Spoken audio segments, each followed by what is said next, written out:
Muy buenas tardes, chicos. Qué gusto de tenerles nuevamente en la clase de psicología. Antes de poder comenzar, me gustaría dar algunos anuncios. El primero es, chicos, que me gustaría que a partir de las 12:50 ya nos comencemos a mandar solicitud aquí a la clase para que a las 3 en punto ya podamos empezar nuestra clase ya bien puntual. Y solamente voy a dar 5 minutos de cortesía para que los compañeros que todavía no entren puedan ingresar. Luego de las 3:05, chicos, ya no acepto. Y si es que tienen algún problema de conexión, pueden escribir aquí en el chat algún compañero que escriba para que me pueda avisar y así les acepto. ¿Listo, chicos?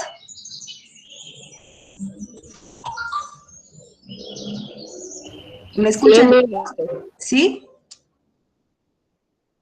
Sí, Miss. Ya, listo, chicos. Entonces, comencemos con nuestra clase. Entonces, me gustaría preguntarles qué es lo que ustedes entienden por herencia. Con nuestras propias palabras, ¿qué entendemos por herencia? ¿Son rasgos que adoptamos de nuestros padres? Muy bien, perfecto, muy bien. ¿Otra idea, compañeros? La compañera menciona que son rasgos que adoptamos de nuestros padres. Perfecto.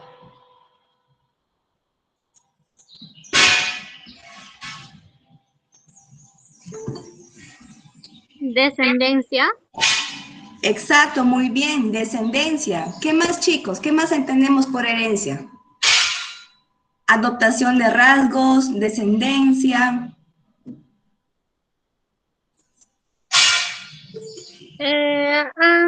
Adquiere como que características, ya sean físicas, fisiológicas, morfológicas o conductuales. También, perfecto, muy bien. Entonces, reuniendo todas las ideas que nuestras compañeras nos dieron, entendemos que la herencia se refiere a la transmisión de las características físicas y psicológicas de los padres a sus hijos a través de los genes. Entonces, durante la concepción, cuando un espermatozoide y un óvulo se unen, se establece una increíble cantidad de características personales. Entonces, esta herencia también no solamente es una cuestión biológica, una cuestión genética, sino también que es psicológica. Entonces, vayamos primero viendo qué es la herencia biológica. Entonces, para eso les traje un videíto para poder ver cómo así se produce la fecundación y la transmisión de los caracteres, de las características. Conoceremos los eventos más.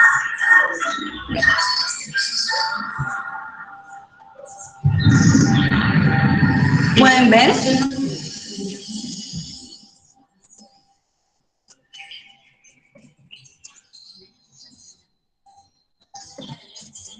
No,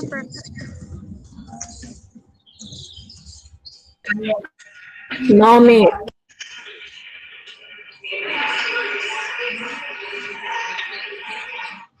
No. El flagelo Sí, chicos, y la tienen cabeza razón. que contiene el espermatozoide. A ver, comencemos de nuevo. Seremos los eventos más relevantes involucrados en este proceso. En la fecundación natural, millones de espermatozoides avanzan por el tracto reproductor femenino. El espermatozoide es una célula móvil, adaptada para atravesar las cubiertas del ovocito formadas por las células del cúmulo y la zona pelúcida. El espermatozoide posee dos regiones claramente diferenciadas, el flagelo y la cabeza, que contiene el núcleo haploide con la información genética paterna, y el acrosoma.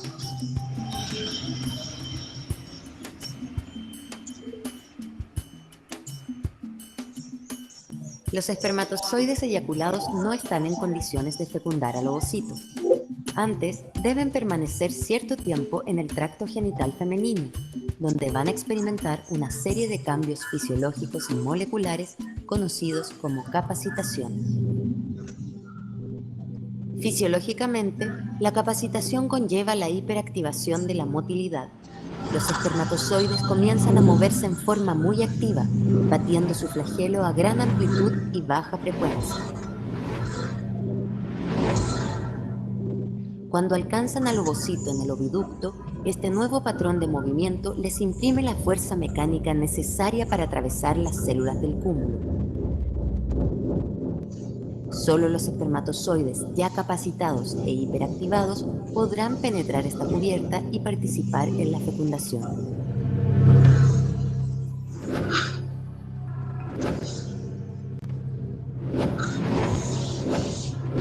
A nivel molecular, la capacitación permite al espermatozoide responder a proteínas presentes en la zona pelúcida y liberar las enzimas de su acrosoma.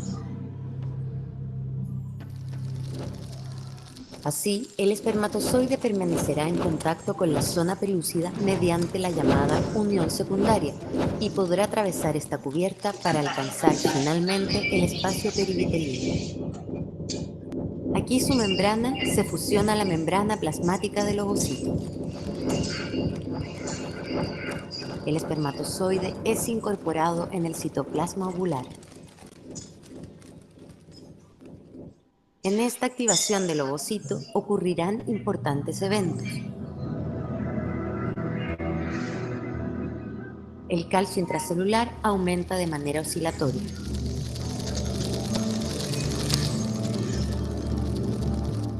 Esto induce la fusión de los gránulos corticales con la membrana del ovocito.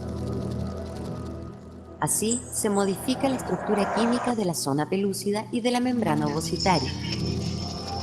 De esta manera, se impide la penetración de otros espermatozoides y se evita la poliespermia.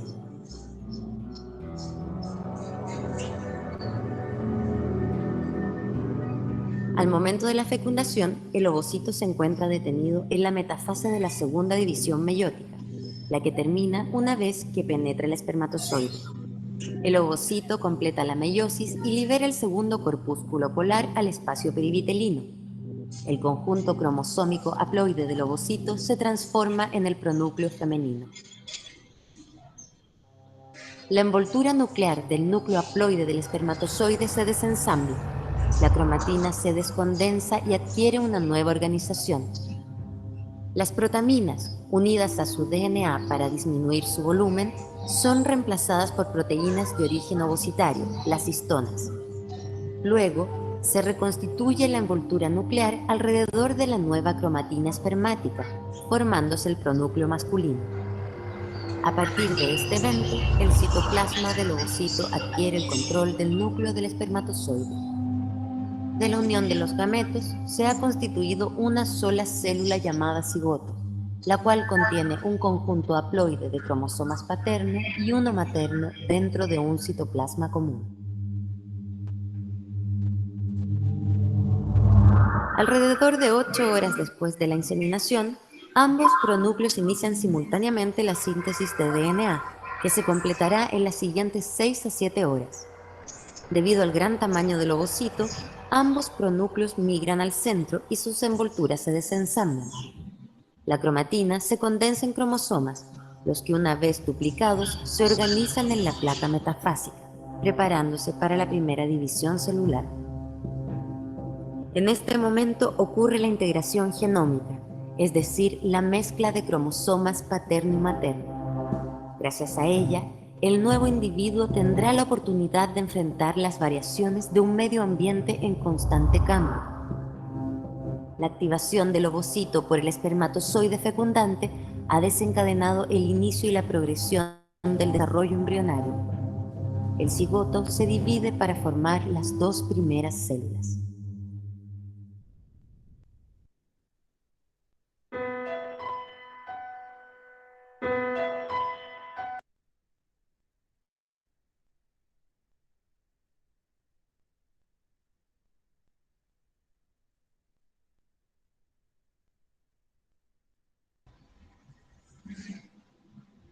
A ver, un ratito, chicos. ¿Pueden ver, chicos, el PPT? No, Miss. No, Miss. A ver. Se cerró. A ver, chicos, un ratito, ahorita abro el PPT nuevamente.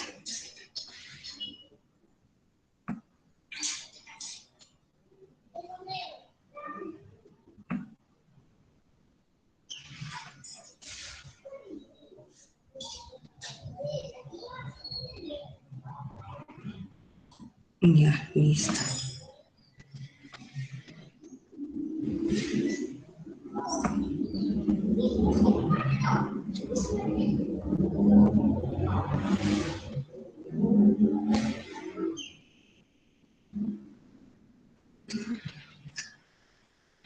Ya, ahora sí, ¿no? Ah, no, no, no, no es esto. Sí. Ya, ay, caramba.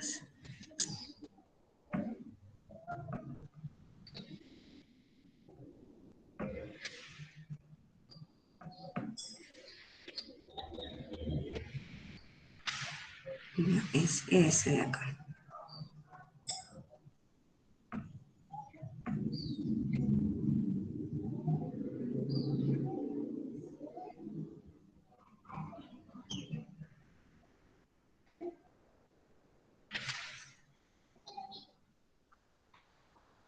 Ya, listo, chicos. Entonces, la herencia biológica, también llamada la herencia genética, es la transmisión a través del material genético existente en el núcleo celular, de las cuales se toman las características anatómicas, fisiológicas o de otro tipo de un ser vivo a sus descendientes. También la herencia consiste en la transmisión a su descendencia de los caracteres de los ascendentes. En segundo lugar, tenemos que la herencia psicológica más bien está constituida por predisposiciones, por tendencias que se van acentuando, se modifican a través de las diferentes etapas de la vida de la persona. Siempre es bueno recalcar que el comportamiento no es hereditario, sino más bien está influenciado por el medio ambiente.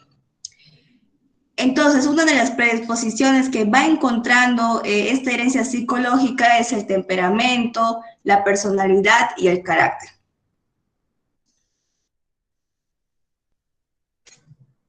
Un segundo proceso que también es muy importante tomar en cuenta dentro del estudio del comportamiento de las bases biológicas es la maduración. ¿Y qué entendemos por maduración? Es un proceso biopsíquico que consiste en el despliegue funcional o el desarrollo corporal que tiene lugar en las personas mientras vamos creciendo.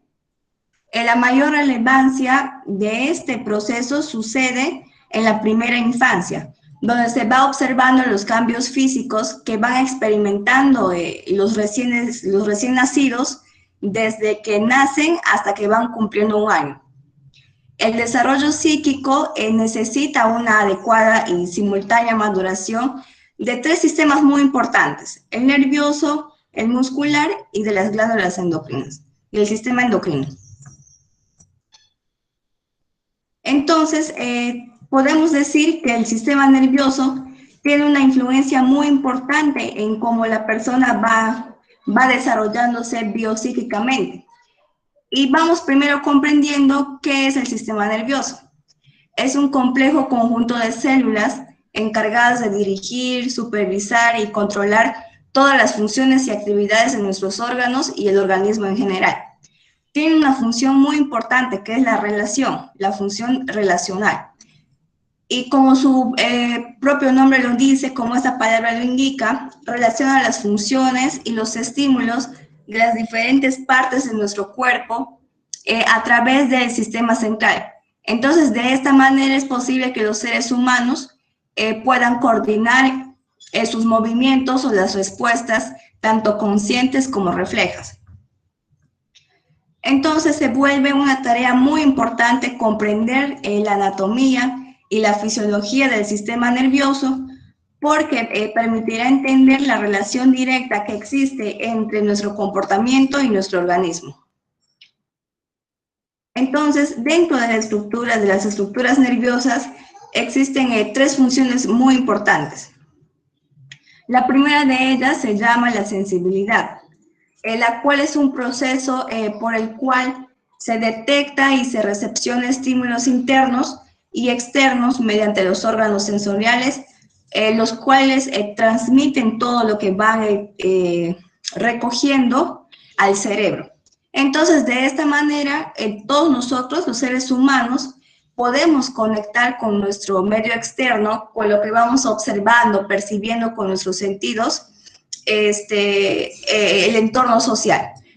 Por ejemplo, un ejemplo de cómo funciona la sensibilidad es de las personas que tienen pie diabético, por ejemplo. Cuando una persona sufre de diabetes, y sobre todo si es que no está bien controlada, suelen aparecer las llamadas neuropatías. Entonces, ¿qué es lo que pasa? Entonces, el pie de la persona diabética se va deformando, va teniendo, se va calentando mucho el pie, van perdiendo o disminuyendo la sensibilidad. Entonces, lo que hacen los doctores es picarles con agujita en la planta del pie para que se puedan dar cuenta si es que todavía hay esa sensibilidad. Incluso pueden acudir a cosas que queman para ver si todavía pueden sentir el calor en los pies. Entonces, esa es la prueba que los médicos realizan para ver si es que todavía en la planta de los pies de las personas diabéticas existe sensibilidad. Entonces, en segundo lugar, la segunda función importante es la motilidad. La motilidad significa movimiento, según la RAE, pero dentro del contexto del sistema nervioso adquiere otro significado. Entonces, en el ámbito de la medicina, más bien la motilidad alude de manera específica a la facultad de desarrollar movimientos coordinados con cierto grado de complejidad. Entonces, en este marco, en este contexto, más bien la motilidad se vincula a la motricidad. Entonces, gracias a la motricidad, todos nosotros vamos a ser capaces de poder realizar movimientos complejos como correr, saltar, no sé, alzar nuestros brazos, no sé, bailar mientras gritamos. Movimientos que requieren coordinación y que también son complejos.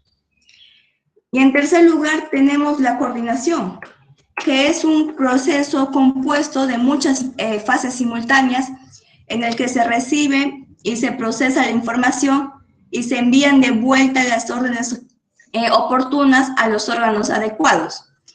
Y la coordinación, esta función es realizada generalmente por el encéfalo. Miren, un ejemplo muy chévere para poder ver cómo es que nuestro cerebro, a través de las sensaciones, de la información que recibe de nuestra piel, porque en la piel hay un montón de terminaciones nerviosas que mandan toda esa información a través de impulsos eléctricos, porque en todo nuestro cuerpo hay neuronas. Entonces, aquí en nuestra piel también existen neuronas. Entonces, toda esa información que mandan se va a la médula espinal y de la médula espinal se va al encéfalo y del encéfalo al cerebro.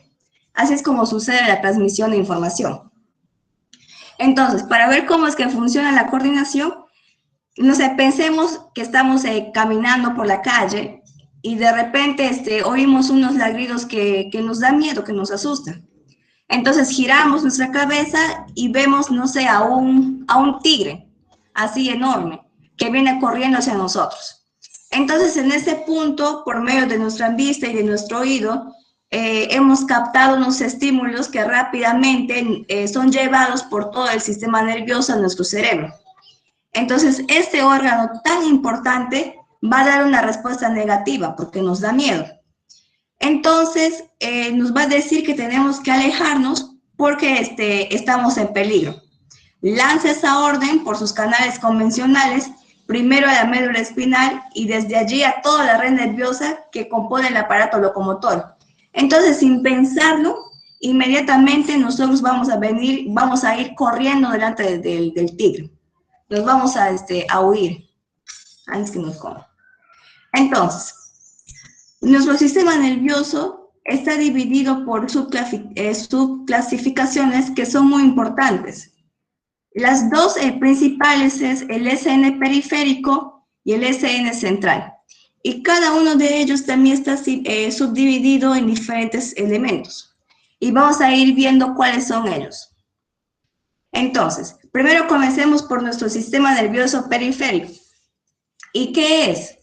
Está constituido por una agrupación de nervios y ganglios que se encuentran fuera de nuestra médula espinal y de nuestro cerebro.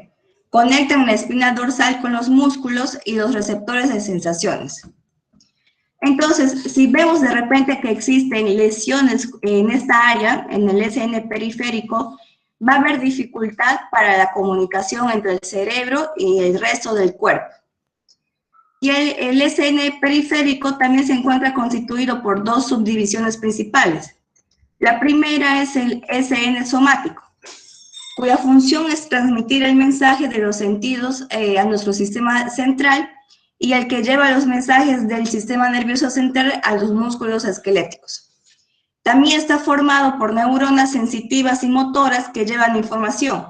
Por ejemplo, la sensación de dolor desde los receptores sensoriales como la piel, los ojos, el oído, y que están fundamentalmente ubicados en nuestra cabeza, en la superficie corporal, la piel y las extremidades, hasta el sistema nervioso a través de axones motores que conducen todos esos impulsos a los músculos esqueléticos, y lo cual permite que las personas, que nosotros, ante una situación que vemos como peligrosa, entonces podemos hacer movimientos voluntarios que nos permita, por ejemplo, escapar.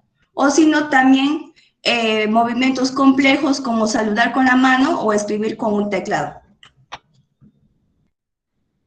Entonces, también podemos añadir que el SN somático tiene dos vías muy importantes a través de los cuales va captando toda esta información eléctrica para llevarlo al cerebro.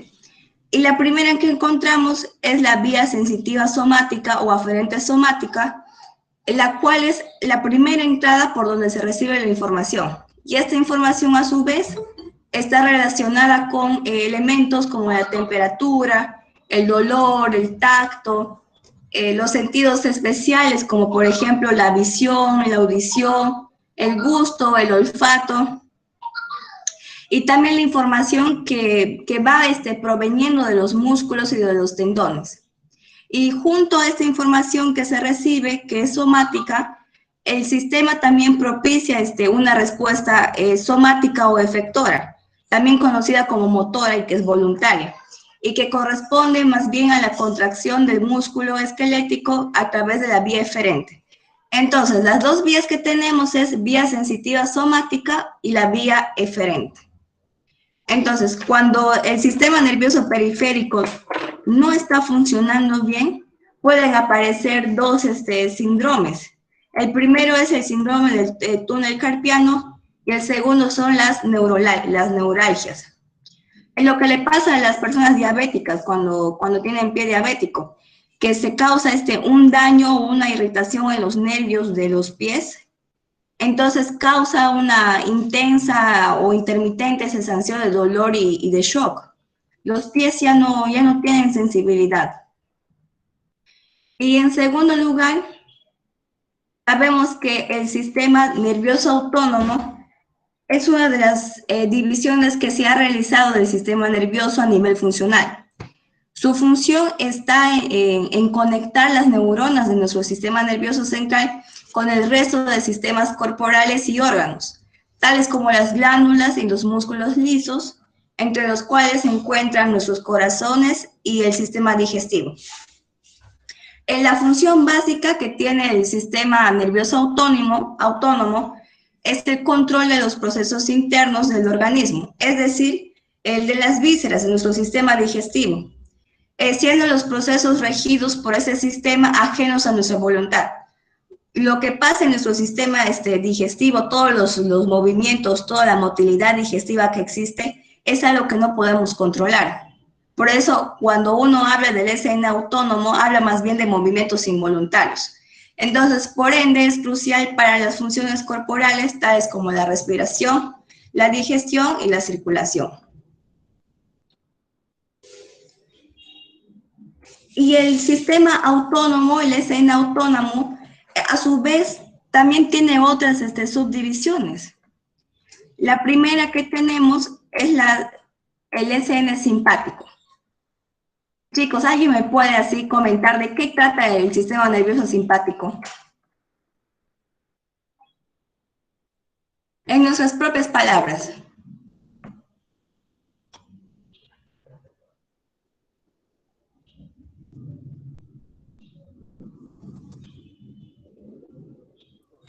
Es cuando está constituido por una cadena de ganglios, de la cual, o sea, pasan a originarse por lo que es el bulbo raquídeo y se conectan a la médula espinal. Eco, muy bien, perfecto, muy bien. A nivel biológico eso es lo que pasa, muy bien, perfecto. Pero imaginemos en qué situaciones ustedes creen que el sistema simpático se activa.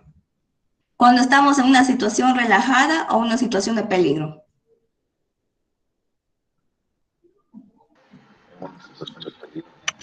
Eco, muy bien. Entonces el sistema simpático más bien se encarga de preparar a nuestro organismo para la acción. Entonces facilitando una respuesta de lucha o huida ante estímulos amenazadores. Entonces, ¿cómo es que prepara el cuerpo a nivel biológico? ¿Qué sensaciones van cambiando? Produce entonces una aceleración de algunos sistemas del organismo e inhibe el funcionamiento de otros, realizando un gran gasto de energía en el proceso. El cuerpo gasta un montón de energía cuando se encuentra en una situación de lucha o huida. Entonces, en nuestro cuerpo va transmitiendo mensajes cuando es necesaria una acción rápida, como por ejemplo estar frente a un peligro, no sé, estar frente a un tigre, por ejemplo, es una situación de emergencia. Entonces, cuando una persona mientras más asustada o más enojada está, entonces el corazón va latiendo muy fuerte, con más rapidez, la respiración se va agitando, las pupilas se agrandan y la digestión se detiene. La motilidad en nuestro sistema digestivo se va enrareciendo.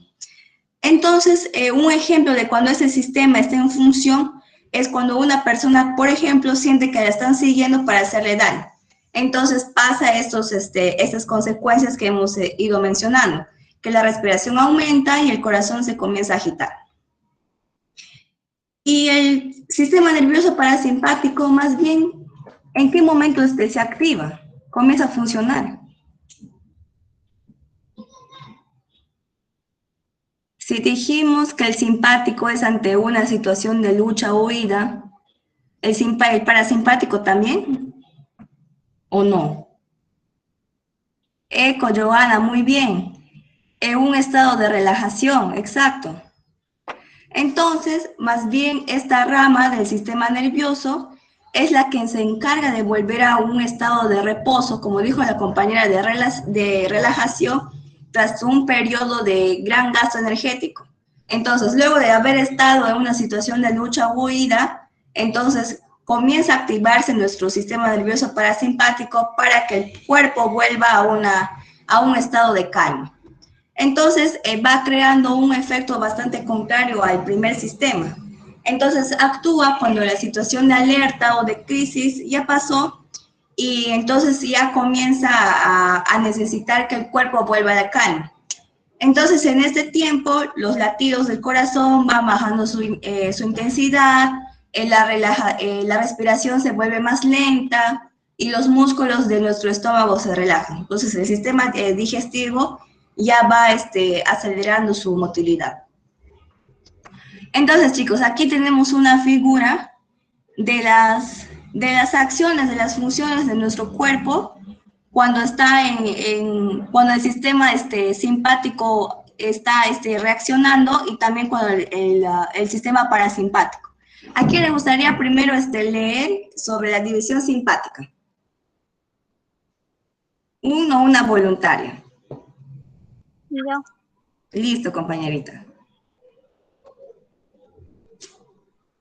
Ya, la división parasimpática, ¿no, profesora? Sí, compañerita. Sí, cualquiera, no hay problema. Ya, contra la pupila, estimula las glándulas lagrimales, fuerte estimulación del flujo de saliva, inhibe el corazón, dilata las arteriolas, contrae los bronquios, estimula la motilidad y secreción del estómago, estimula el páncreas, estimula la motilidad intestinal, contrae la vejiga, estimula la erección. Y así es. Gracias, compañera. ¿Y la división simpática, chicos? ¿Algún otro participante?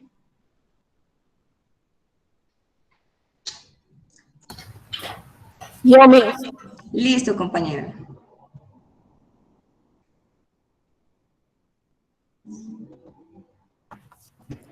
Dilata la pupila, no afecta las glándulas lagrimales, estimulación débil del flujo de saliva, acelera el corazón, contrae las arteriolas, dilata los bronquios, inhibe la motilidad y secreción del estómago, inhibe el páncreas y las glándulas suprarrenales, inhibe la motilidad intestinal y relaja la vejiga. Eco, compañera. Y estimula la eyaculación. Entonces, esas son las funciones que se inhiben o que se van excitando cuando cada uno de estos sistemas, tanto el parasimpático como el simpático, van funcionando. Entonces, también es importante conocer cómo es que funciona nuestro sistema nervioso central. Este es la base de la actividad consciente que desarrolla los procesos cognitivos y la actividad motora. También constituye la base central de la conciencia y de la razón. Es donde se encuentran integradas todas nuestras emociones, la memoria y el aprendizaje.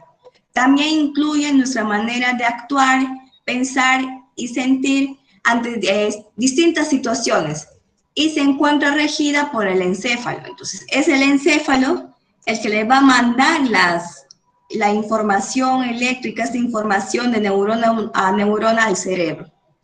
Entonces, compañeros, me gustaría preguntarles cómo es que se llaman estas famosas células que existen dentro de nuestro cerebro. Neuronas. Perfecto, muy bien, las neuronas. Entonces, todo el tejido nervioso está conformado por células llamadas neuronas. Y estas son células con carga. ¿Por qué entonces decimos que las neuronas son células con carga?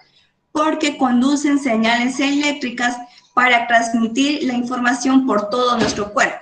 Por todo nuestro cuerpo. ¿Sí, compañera? Se le denomina sinapsis. Eco, muy bien, la sinapsis. Y como dijo la compañera, antes de explicar la sinapsis, terminamos de explicar las neuronas. Primero está conformada por un cuerpo celular, por las dendritas y un axón con un terminal axónico. Entonces, las dendritas van recibiendo señales de los tejidos del cuerpo o de otras neuronas y las van transmitiendo por el cuerpo celular. Entonces, si se produce una señal saliente, la misma desciende por el axón rápidamente hasta la terminal axónica. Y luego, toda esta información que va recogiendo pasa a la siguiente neurona o la célula objetivo. Y como muy bien dijo nuestra compañera, la sinapsis es un evento muy importante que está causada por la transmisión de información de las neuronas. Entonces, los mensajes del sistema nervioso viajan por las neuronas como señales eléctricas. Entonces, cuando esas señales van llegando al extremo de una neurona, estimulan la liberación de sustancias químicas denominadas, ¿cómo se llaman esas sustancias químicas, chicos? Comienza con N. ¿Qué decías, próxima? Que cuando pasa la sinapsis, las neuronas van estimulando sustancias químicas. ¿Y cómo se llaman esas sustancias químicas? Neurotransmisores. Perfecto, muy bien. Entonces los neurotransmisores van viajando por este evento llamado sinapsis, que son los espacios que se producen entre neuronas o entre neuronas y otros tejidos y células del cuerpo. Entonces los NT, los neurotransmisores, se pueden clasificar en dos tipos. Primero, los excitadores, que estimulan señales eléctricas en otras neuronas y fomentan las respuestas de todas las células del cuerpo. Y luego encontramos los transmisores, los NT inhibidores, las cuales se encargan de inhibir señales y respuestas celulares. O sea, apagan. Inhibir es como apagar. Entonces, el NC central también está compuesto por una serie de estructuras, donde encontramos que las principales es la médula espinal y el encéfalo. Y dentro del encéfalo también existen otras subdivisiones que son importantes, que la componen. Comencemos primero explicando qué es la médula espinal. La ME transmite señales hacia y desde el encéfalo y gobierna todos nuestros reflejos. Es un cilindro elongado de cuerpos de células neuronales, fascículos, de axones, nervios raquídeos y vértebras, que son protegidos por el tejido conectivo y por huesos. Se conecta con el encéfalo a nivel del bulbo raquídeo y desciende por la columna vertebral, formando un túnel hueco por las vértebras de la columna. Es una parte de nuestro sistema nervioso central y también actúa como una especie de autopista. ¿Y por qué la médula espinal entonces se dice que es como una autopista? Bueno, porque nuestra información sensitiva va dando órdenes motores que viajan hacia arriba y hacia abajo, hacia y desde el encéfalo. Entonces, estas señales entran y salen a gran velocidad de la médula espinal a través de nuestros nervios espinales, que son como las entradas y las salidas que se ramifican para inervar los miembros, el tronco y la pelvis. Chicos, disculpen, ¿pueden oír? Sí. Sí, Miss. Ya, ¿les molesta el ruido del carro? ¿Llegan a oír el ruido del carro? No. Ah, ya, listo, yo pensé que estaban escuchando. Ya, es que al costado hay una cochera y el ruido del carro es terrible, ya. Pero si escuchan, me avisan. Si no llegan a escuchar, me avisan, porfa. Recién da que se escucha. Ya, a ver.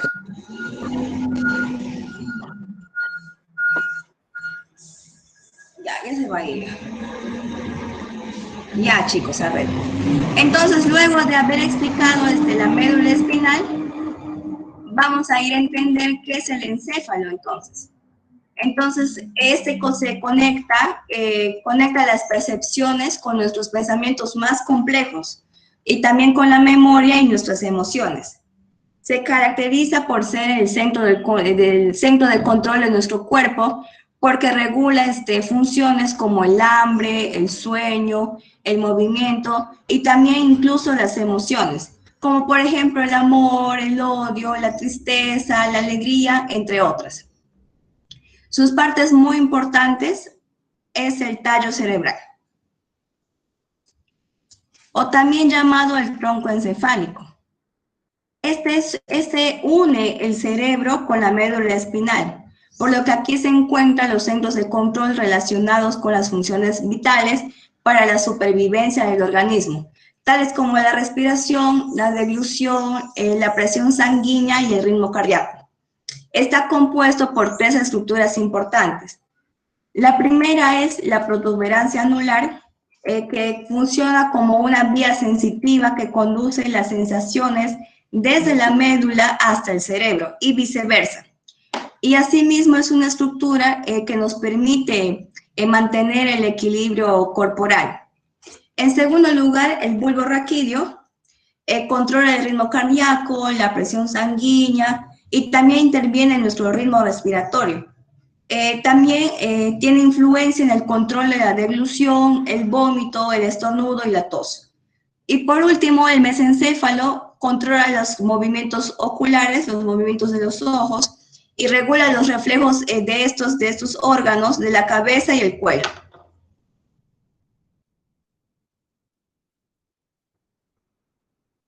Otro órgano que es muy importante dentro del sistema nervioso central es el cerebelo.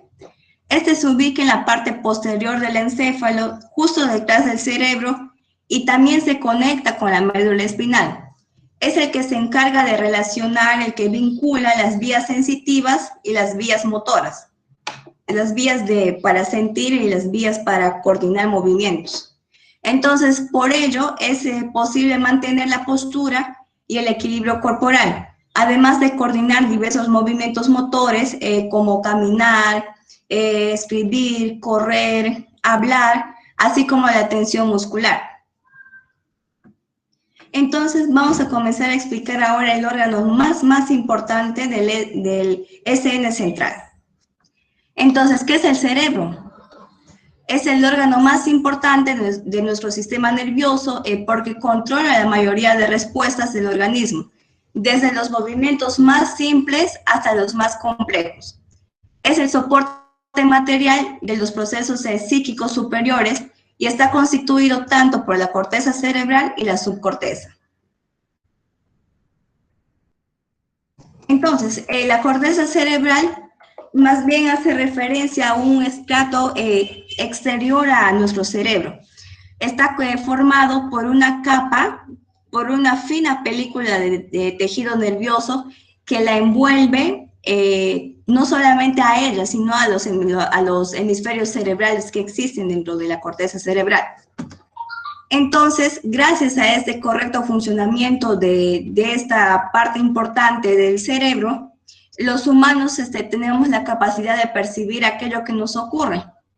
Así como, por ejemplo, también imaginar, pensar, tener capacidad de juicio y razón, y finalmente la capacidad de entender y producir el lenguaje. Entonces, chicos, ¿cuáles son los dos hemisferios más importantes? Bueno, solamente tenemos dos. ¿Cómo se llaman esos dos hemisferios? Izquierdo y derecho. Eco, muy bien. ¿Y alguien así me puede comentar de qué trata el hemisferio derecho y el izquierdo? Así lanzar ideas.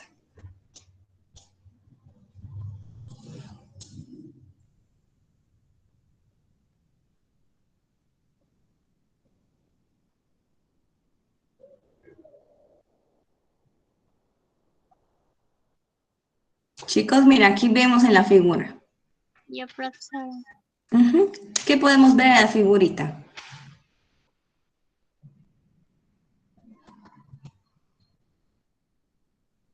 Por ejemplo, el hemisferio izquierdo, ¿qué es lo que realiza? ¿Qué es lo que hace? ¿Cuáles son sus funciones?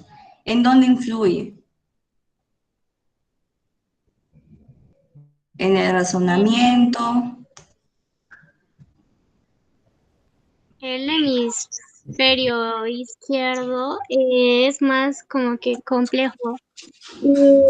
Hasta el hemisferio izquierdo está más relacionado con la parte verbal. Eco, muy bien.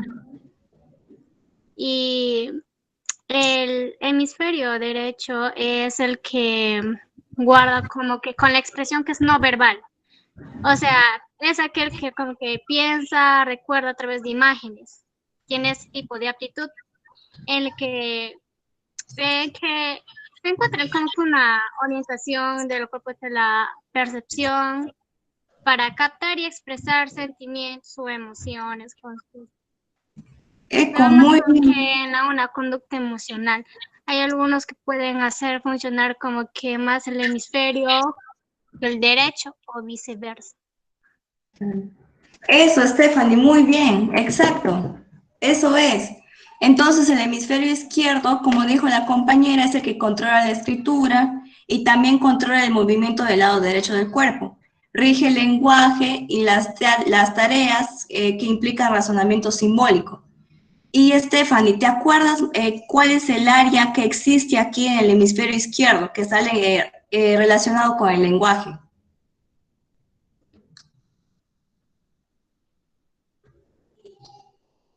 Comienza con la B, el área De Broca. eco, muy bien. Aquí en el hemisferio cerebral izquierdo se encuentra el área de Broca. Y En el área de Broca origina la expresión oral, el habla. Y por otra parte está el área de Wernicke, que produce la comprensión del lenguaje. Eso, Stephanie, muy bien. ¿Y cuáles son si hay lesiones aquí en el área de Broca, del de Wernicke, qué es lo que provoca? ¿Cómo se llaman esos de ahí?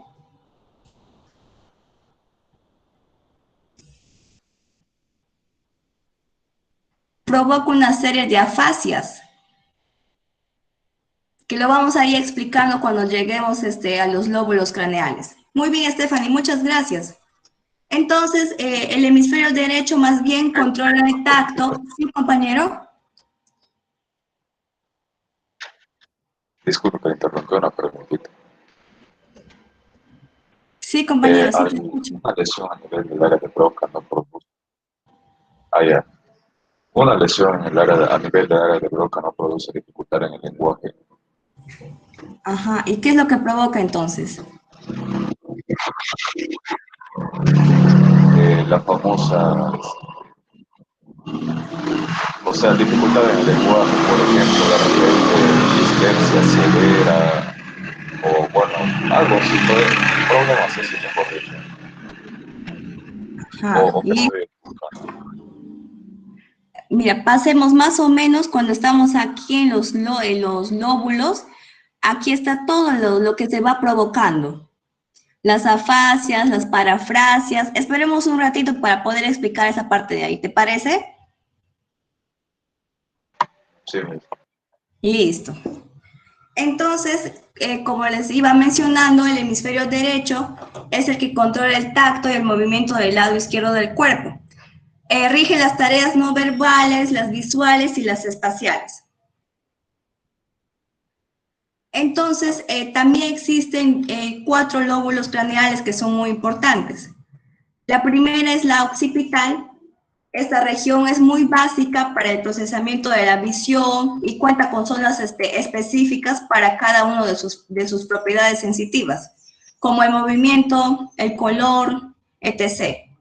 Y en el lóbulo craneal temporal se encuentra aquí la famosa área de Wernicke, que junto al área de Broca constituye el eje a partir del cual es posible procesar y producir lenguaje. Esta zona se relaciona mucho con su recepción y comprensión del lenguaje, por lo que cuando existe una lesión en esta área, en la de Wernicke o la de Broca, se produce una fase de tipo fluente. ¿Qué significa eso? Que es la alteración de la comprensión de palabras habladas y escritas. Dentro del LC parietal, encontramos que procesa sensaciones físicas muy importantes, como la temperatura, el tacto, la posición del cuerpo en el espacio, la experiencia de dolor. Sí, claro, muy bien. Y también va reaccionando a una gran variedad de receptores específicos para cada uno de ellos. Además, coordina importantes procesos cognitivos, por ejemplo, la memoria episódica, y va contribuyendo a la autorreflexión y a la conciencia del individuo en relación con su entorno. Entonces, se trata, por lo tanto, de un cúmulo de estructuras que se relacionan con la integración central de la experiencia y con determinadas dimensiones cognitivas.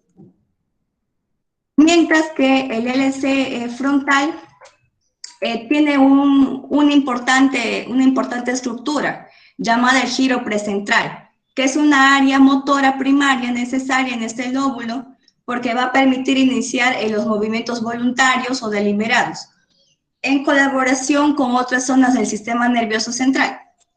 Contribuye a funciones como la movilidad del rostro, que es necesaria, que no solamente es necesaria para la articulación de fonemas, sino también para la adopción de un lenguaje no verbal que contribuye a la comunicación interpersonal. Funciones cognitivas y el control de la actividad o el movimiento voluntario. Eco, muy bien, eso es. Y en lo relativo del lenguaje, como lo vemos en los otros lóbulos craneales, contiene el área de Broca, la cual es necesaria para la producción de contenidos verbales. Es decir, que aquí se va articulando el lenguaje en cualquiera de sus formas, ya sea escrita, oralmente, simbólicamente. Y entonces, cuando se producen lesiones aquí, se va enlenteciendo el discurso y una forma de afasia que compromete la construcción de estructuras gramaticales complejas y limita las capacidades de expresión. Entonces, cuando hay afasias en esos dos lóbulos craneales, se da una incapacidad para poder expresar o poder comprender símbolos verbales. Entonces, la afasia de Broca se produce por una lesión de la circunvolución de la frontal inferior e izquierda y también de las áreas adyacentes. Y esta se caracteriza por la imposibilidad de articular y el empleo de frases cortas, el habla telegráfica, que son producidas con gran esfuerzo y aprosodia. ¿Qué significa eso? Incapacidad para transmitir o interpretar el ritmo o entonación de las palabras. Entonces, la afasia de Broca, más bien, por lo tanto, se caracteriza por una afasia no fluida o de tartamudeo. Claro, por ejemplo, alguien de repente conoce a alguien que tuvo un parálisis y que se ha recuperado.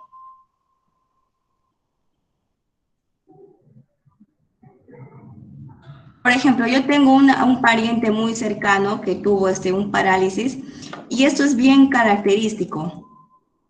Lo de las afasias de Broca es bien característico. Tiene como que cierta dificultad para poder crear palabras. Y también hay ese cierto tartamudeo que tienen. Es muy característico. Y por ejemplo, la afasia de Wernicke más bien afecta a la comprensión del lenguaje y la memoria. Claro, el perjuicio, muy bien. Dificulta la comprensión y expresión del lenguaje. También, exacto, muy bien. Se manifiesta tras una lesión en el tercio posterior de las circunvalaciones temporales del hemisferio izquierdo, en la zona cortical que se encuentra encargada de la función auditiva.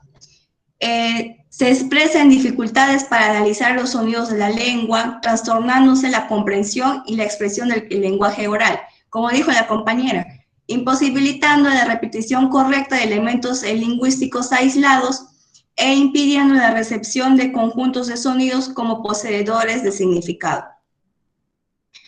Y también va apareciendo otras afasias como la parafrasia, que es un trastorno del lenguaje, que consiste en la dificultad para elegir el término o fonema adecuado. Y también las apraxias, que es la incapacidad para realizar actividades motoras complejas.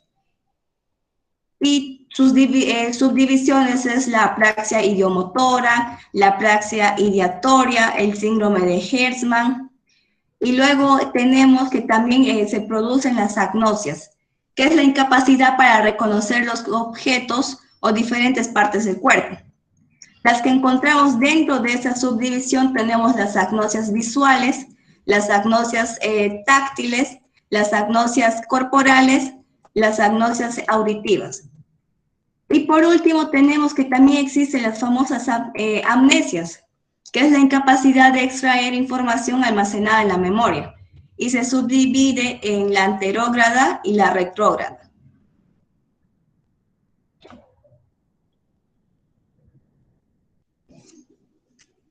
Entonces, la segunda parte del cerebro es la subcorteza cerebral. Y esta se encuentra subdividida por otros 3 elementos más. La primera es el sistema límbico, que es una red neuronal, es un conjunto de redes neuronales que tienen mucha influencia, mucha importancia al momento de estudiar el comportamiento humano, ya que es una de las partes del cerebro con un papel más relevante en la aparición de los estados de ánimo. Es por eso que a veces es llamado el cerebro emocional. En segundo lugar, tenemos que el tálamo es una estructura nerviosa situada en la zona media de nuestro cerebro. Recibe y procesa la mayor parte de la información sensitiva destinada a la corteza cerebral, donde reside nuestra conciencia. Todos los estímulos que se van dirigiendo a la corteza, incluidos, por ejemplo, los del dolor, se filtran en nuestro tálamo. en donde se decide si terminan su recorrido o si continúan hasta hacerse conscientes. Además, participa en la percepción consciente del dolor y en la generación del dolor crónico, ya sean por cefaleas, por neuralgias, por dolores musculares o articulares, subiendo o bajando el volumen de nuestra sensibilidad al dolor. Por último, el hipotálamo, como su nombre lo indica, se encuentra al inferior del tálamo y está algo más adelantada. Es una colección de núcleos específicos con sus fibras nerviosas asociadas. Es el centro de integración de varias y muy importantes funciones de regulación homeostática del organismo. Vincula funcionalmente el sistema nervioso autónomo con el sistema endocrino. De ahí el carácter integrador al que acabamos de aludir. Y también juega un gran papel importante en el comportamiento humano y en nuestra expresión de las emociones. Entonces, como ya vimos, tanto el sistema nervioso y el sistema endocrino van a influenciar en el comportamiento humano. Y ahora hemos explicado cómo funciona el sistema nervioso, y ahora vamos a explicar cómo es que el sistema glandular endocrino también influye en el comportamiento humano. Entonces, este sistema desempeña un papel clave en la coordinación e integración de reacciones psicológicas complejas. Se componen de hormonas y muchos tipos de glándulas, las cuales son las que liberan sustancias químicas llamadas hormonas. Estas sustancias químicas liberadas por las glándulas ayudan a regular las actividades de nuestro cuerpo a través de los mensajes enviados y suelen tardar más que un neurotransmisor en llegar a su destino. También influencian en nuestra conducta humana. En ocasiones, cuando una persona, por ejemplo, tiene una condición hormonal, puede reflejar cambios en sus conductas, tales como la somnolencia, la excitabilidad, el aumento en el peso o la disminución de o en la irritabilidad. Y para los psicólogos y las psicólogas, las hormonas organizan el sistema nervioso y los tejidos corporales. Por ejemplo, el que influye en el desarrollo de las características sexuales secundarias en la pubertad. A su vez, también activan conductas tales como la conducta sexual y la somnolencia. Entonces encontramos 4 glándulas que son muy importantes dentro del sistema endocrino. La primera es la hipófisis o la pituitaria, que produce un mayor número de hormonas diferentes y también regula otras glándulas endocrinas. Influye en funciones como la presión sanguínea, la sed, las contracciones del útero durante el parto, la producción de leche, la conducta de interés sexual, así como el crecimiento del cuerpo. ¿Y chicos, qué enfermedades se pueden notar cuando hay un desorden en la hipófisis o en la pituitaria?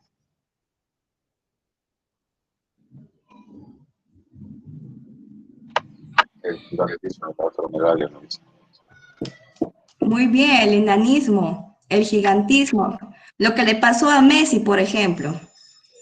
Messi era un gran jugador de fútbol, pero era muy chiquito. Entonces lo que hicieron es bombardearlo con hormonas para el crecimiento del cuerpo.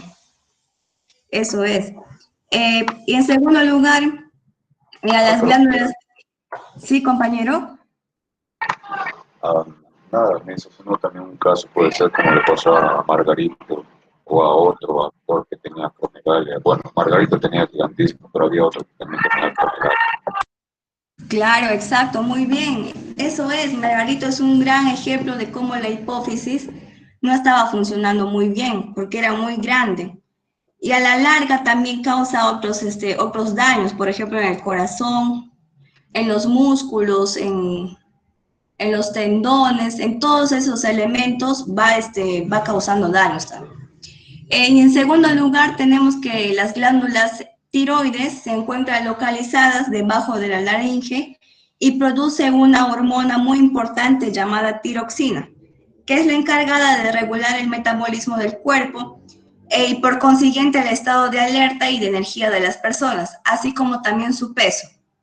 Entonces, cuando encontramos tiroides muy activas, producen sensaciones como la excitabilidad, el insomnio, lapsos de atención cortos, fatiga, agitación y decisiones precipitadas. Mientras cuando hay una poca producción de tiroxina, conforma todo lo contrario. Hay un deseo constante de dormir y sentirse cansado. No sé, hay dos enfermedades muy características de aquí de la tiroides. Hipotiroidismo. Eco, muy bien, hipotiroidismo y el otro, La hiper. eco. Y en la tiroxina, si relacionamos la mayor producción de tiroxina con la menor producción de tiroxina, ¿cuál correspondería?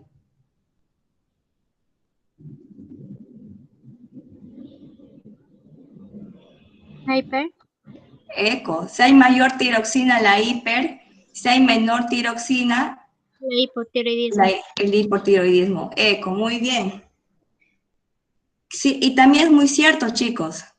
También tengo un familiar que tiene el hipotiroidismo y pasa esto, se le cae el cabello, hay un deseo constante de dormir, también de sentirse cansado, y luego de exámenes así exhaustivos a través del TH libre 4 y el TH3, ahí se puede descubrir cuál tipo de tiroides puede tener alguien, si el hipo o el hipertiroidismo. En tercer lugar, las gónadas más bien conforman los testículos en el hombre y los ovarios en la mujer. Secretan también estas hormonas llamadas andrógeno en los hombres y en la mujer estrógenos. Aunque ambos, tanto hombres como mujeres, poseen ambas hormonas, dependiendo del sexo biológico, hay una que predomina más. Y por último, tenemos que las glándulas suprarrenales se localizan justo encima de los riñones. Se componen de un núcleo interno llamado médula suprarrenal y de una capa externa llamada corteza suprarrenal. Ambos afectan la reacción del cuerpo ante el estrés. La corteza suprarrenal libera la hormona epinefrina que activa el sistema nervioso simpático, lo que causa que los latidos del corazón vayan aumentando, la digestión se detiene y las pupilas de los ojos se van agradando, mientras que la norepinefrina eleva la presión sanguínea al hacer que los vasos sanguíneos se constriñan. Y ahora, chicos, estas preguntitas del cuestionario están en el Kahoot. ¿Quieren contestarlas o nos vamos de frente al Kahoot? Sí, profesora. Ya, listo, chicos. Entonces vamos al Kahoot, porque todas esas preguntitas están ahí. Ya hay 10 preguntas más.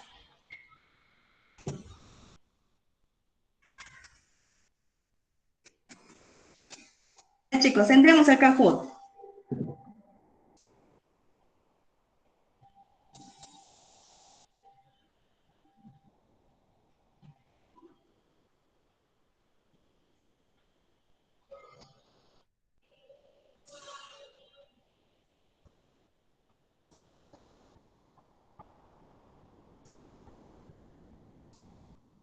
Chicos, así donde dice triple V, entramos ahí Kahoot, hacemos clic y ponemos aquí el código.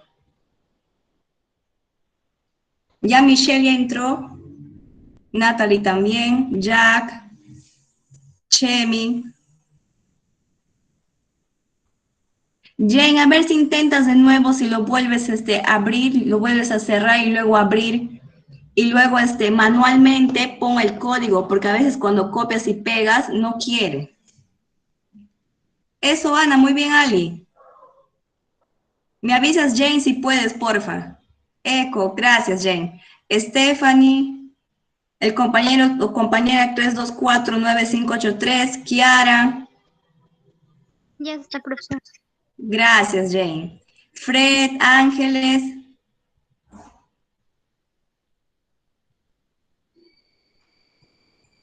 Roxana.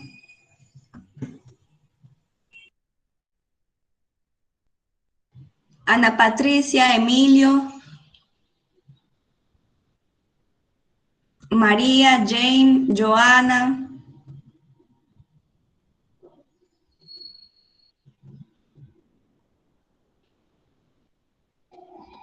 Ale, Fabián. Gracias, Jane. Carol, de repente podemos participar escribiendo nuestras respuestas aquí en el chat. Ruth.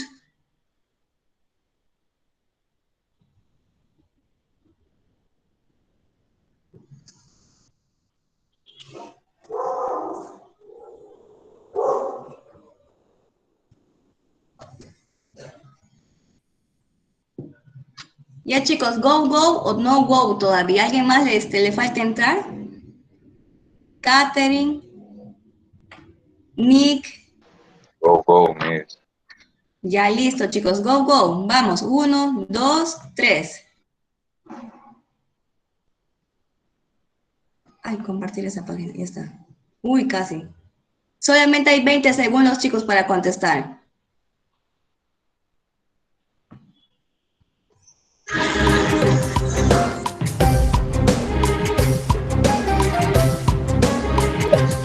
¿Pueden ver?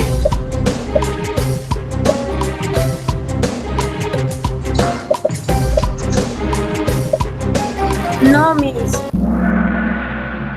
A ver, chicos, avísenme si se puede ver. Ah, ya, lo que pasa es que la pregunta se ve al inicio. Más, mira, vamos a ver la siguiente. Aquí está la pregunta, ¿ven?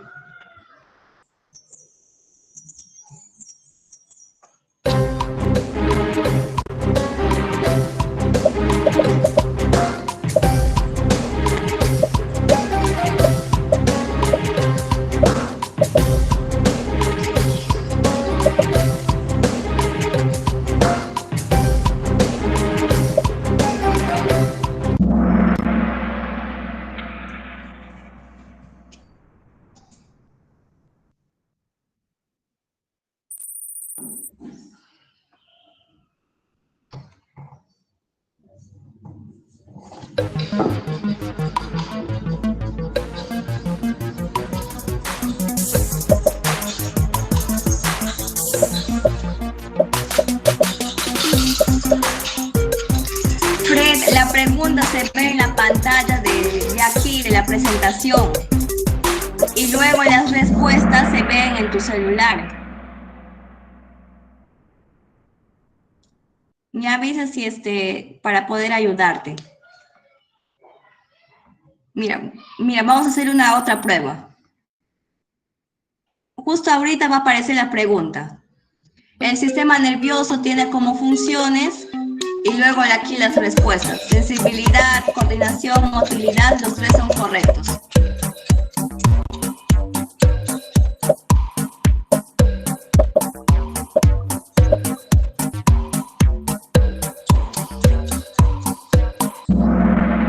Eco, muy bien Ale. Los tres son correctos.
Bravo, Ángeles.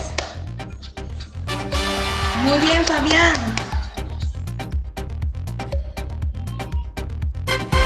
Excelente, Crash. Nicky, Emilio, bravo. Bravo, chicos, para todos ustedes. Muy bien, Ale, Joana. ¿Qué tal el Kahoot, chicos? ¿Está bien el nivel o lo aumentamos más?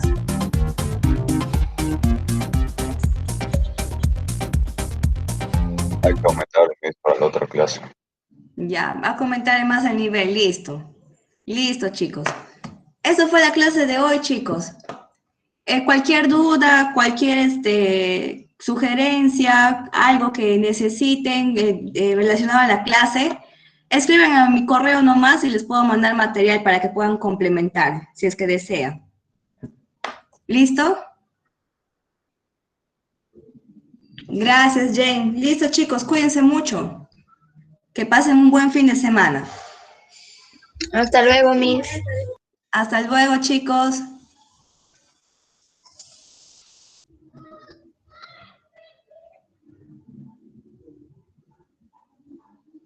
Gracias, Caterina. También cuídate mucho.